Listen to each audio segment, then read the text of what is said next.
Mga pamahiin ngayong Pasko para swertehin. Una, dapat during Christmas Eve, 9 types ng pagkain ang handa nyo. Swerte daw ito. Pangalawa, dapat magsindi kayo ng kandila sa Christmas Eve. At hayaan nyo lang yung kandila, wag nyo tanggalin yung apoy. Let it finish. Pangatlo, simbang gabi. Dapat kompletuhin ang simbang gabi para matupad ang iyong hiling. Kayo guys, kamusta ang simbang gabi nyo this year? Makukompleto nyo ba?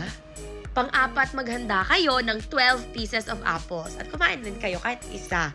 Ang ibig sabihin nito ay kayo ay magiging healthy at good next year. At okay rin ito para sa mga mag-asawa dahil magiging healthy rin ang iyong relasyon. Pang-lima, sa Christmas Day, dapat buksan mo ang iyong pinto. Kailangan mo papasukin ang swerte sa iyong bahay. Pang-anim, swerte rin daw kapag ang iyong kaarawan ay on Christmas Day or Christmas Eve.